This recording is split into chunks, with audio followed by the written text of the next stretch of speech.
ఇవాళ మోతీలాల్ నాయక్ ఒక నిరుద్యోగ యువకుడు నిరాహార దీక్ష గత 6 రోజుల నుంచి చేస్తూ ఉంటే రాష్ట్ర ప్రభుత్వం కానీ రాష్ట్ర ప్రభుత్వ అధికారులు కానీ కనీసం స్పందించకపోవడం ఏదైతుందో రాష్ట్ర ప్రభుత్వం యొక్క దుర్మార్గపు వైఖరిని తెలియజేస్తూ ఉంది.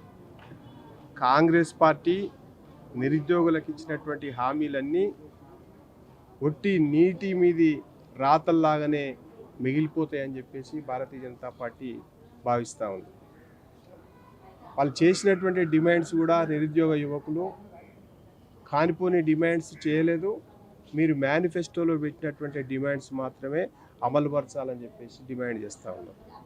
భారతీయ జనతా యువ మోర్చా కూడా అనేక రోజులుగా దీనిపైన ఉద్యమాలు చేస్తే కేసులు పెట్టేసి పోలీస్ స్టేషన్లో తిప్పి లాఠీచార్జ్ చేసేసి ఏపీపీఎస్సి అంటే టీఎస్పీఎస్సి ఏదైతుందో అది ఒక మామూలు నిరుద్యోగి కానీ విద్యార్థి కానీ పోవడానికి ఆస్కారం లేకుండా ఒక జైలు గోడలు ఎట్లయితే నిర్మాణం చేసి అట్లా చుట్టూ కూడా నిర్మాణం చేసి ప్రజాపాలన అని చెప్పేసి కాంగ్రెస్ పార్టీ చెప్పుకుంటూ నిర్బంధ పాలన కొనసాగిస్తున్నటువంటి విషయం ఈ సందర్భంగా గుర్తు చేస్తూ ఉన్నాం.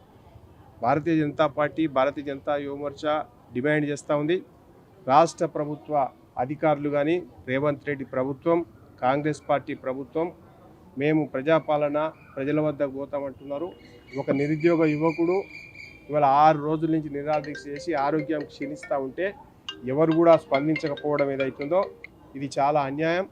వెంటనే స్పందించి వారి డిమాండ్లను నెరవేర్చాలని చెప్పేసి భారతీయ జనతా పార్టీగా డిమాండ్ చేస్తూ ఉన్నాం. వారు చెప్పినటువంటి విషయంలో జాబ్ క్యాలెండర్ ఎందుకు 6 నెలలు అవుతున్నా కానీ మీరు జాబ్ క్యాలెండర్ ప్రకటించలేదు. మీరు మేనిఫెస్టోలో పెట్టినటువంటి రెండో అంశం గ్రూప్ 1లో 1:100 పిలుస్తామని చెప్పారు. 100 ఎందుకు పిలుస్తలేరు? ప్రభుత్వం రాగానే 100 అనేది మారిపోతుందా?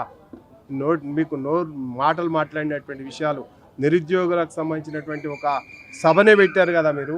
ఆ సభలో పెట్టినటువంటి నిర్ణయాలు ఎక్కడికి పోయినాయి? దీంతో పాటుగా మీరు మెగా డిఎస్సి ఏర్పాటు చేస్తామన్నారు. నీ మెగా డిఎస్సి ఎటుపోయింది? అసలు కాకులు ఎత్తుకపోయినాయా లేకపోతే రేవంత్ రెడ్డి ఢిల్లీలో తాకట్టు పెట్టి వచ్చిండా? విషయం చెప్పాల్సినటువంటి అవసరం ఉంది. గ్రూప్ 2 పోస్టులు పెంచుతానన్నారు. అన్ని రకాల పోస్టులు పెంచుతామని చెప్పేసి ఇవాళ మీరే చెప్పారు. 1200 ఉంటే 3000 చేస్తామన్నారు, 1300 ఉంటే 2500 చేస్తున్నారు. రకరకాల విన్యాసాలు చేసేసి ఇష్టానుసారంగా మీరు వాగ్దానాలు ఇచ్చి అధికారం రాగానే ఇవన్నిటినీ మీ ఏడబెట్టుకొని కూర్చున్నారో మీ సీటు కింద అర్థమైతే లేనటువంటి పరిస్థితి కనపడతా ఉంది. కాబట్టి మేము డిమాండ్ చేస్తూ ఉన్నాం. భారతీయ జనతా పార్టీగా భారతీయ జనతా యువ మోర్చాగా మీరు వెంటనే మెగా డిఎస్సి ప్రకటించాలి. అతి ముఖ్యమైనటువంటి విషయం, నిరుద్యోగులు ఒక పూట మీ 5 రూపాయలు పెట్టే భోజనానికి తీసుకొని 1/2 తింటూ ఉంటే మీరు వాళ్ళ గురించి ఆలోచన చేయకుండా మీ కుర్చీల కాపాడుకోవడం కోసం పార్టీలు మార్చడం కోసం ఇవన్నీ కూడా ఇష్టానుసారంగా కాలయాపన చేస్తూ ఉన్నారు. ఖబర్దార్ అని చెప్తూ మీరు వెంటనే నిరుద్యోగ సమస్యలకు సంబంధించినటువంటి విషయాలన్నిటిని కూడా పట్టించుకోవాలి. వెంటనే నిరుద్యోగ యువకులతోటి వివిధ యువజన సంఘాలతోటి మాట్లాడేసి కార్యాచరణ ప్రకటించాలని చెప్పేసి డిమాండ్ చేస్తూ ఉన్నాం. దీంతో పాటుగా ఒక్కొక్క ఉద్యోగానికి ఒక్కొక్క నోటిఫికేషన్కు ఇంకొక నోటిఫికేషన్కు కనీసం మర్యాద నన్ను ఉండాలా, ఒక వారము 10 రోజులన్నా ఉండాలా.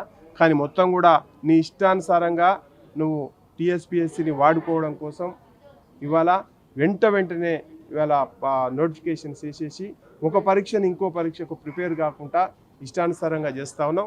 ఇదంతా నిరుద్యోగులని మోసం చేసేటువంటి ప్రక్రియ అవుతుంది. కాబట్టి కాంగ్రెస్ పార్టీ మీకు అధికారం వచ్చింది నిరుద్యోగుల చోటి, మీరు ఈ రకంగా మోసం చేస్తే మీకు కూడా కాలం చెల్లుతుంది. వచ్చేటువంటి స్థానిక సంస్థల ఎన్నికలలో నిరుద్యోగులుగా ఊరూరా తిరిగి మీకు వ్యతిరేకంగా ప్రచారం చేయాల్సి వస్తుంది.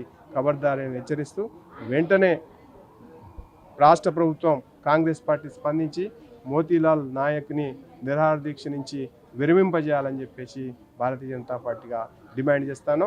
లేని పక్షాల్లో అన్ని జిల్లా కేంద్రాల్లో అన్ని కోచింగ్ సెంటర్లలో అన్ని మీ అధికారుల యొక్క కార్యాలయంలో భారతీయ జనతా యువ మోర్చా భారతీయ జనతా పార్టీ ఉద్యమానికి శ్రీకారం చుడుతుంది.